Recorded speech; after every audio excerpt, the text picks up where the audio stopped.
pour wax la ni mbiru kër gi duñ ci gàttañ lu wala ñuy jéem lëf nag muy diis ñuy bàyyi ñu jéemaat mu diis ci jamono Cheikh al Khalif la ñu tàmbali di jéem kër gi jàmm am ci waaw te jamono Cheikh al Khalif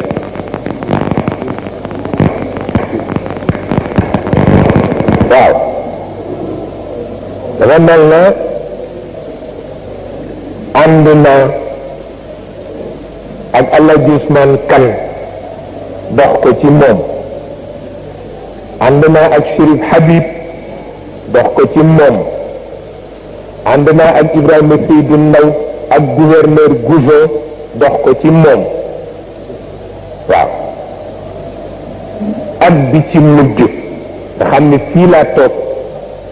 dama tey la ji Mansour yabal góor gi njóogu ñang di ko demal wool ma Cheikh ma tàggu jigéen ji li nu ko gën di ñaanale moo di mësunoo toog mukk ba mu ñemee jëw Serigne Mansour mi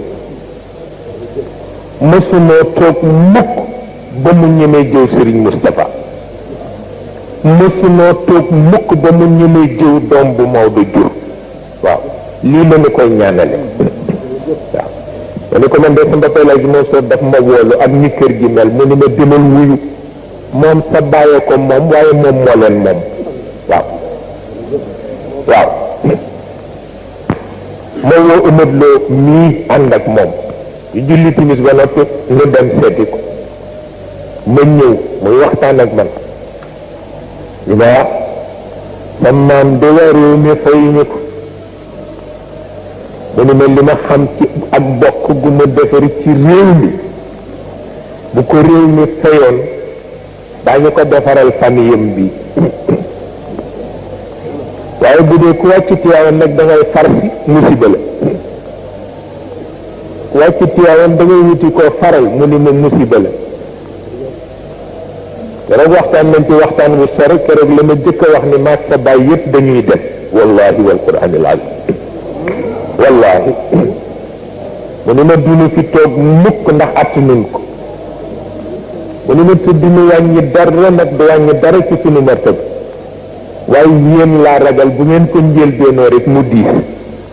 waaw ba bëgg rek ngeen fexe ba yéen a yilif xale yi bañ ci bokk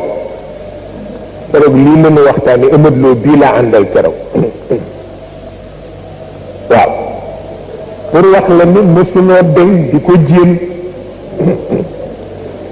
mësunoo deñ di ko jéem waaye buñ ko laalee fekk mu diis ñu bàyyi ko bàyyi ba beneen jamono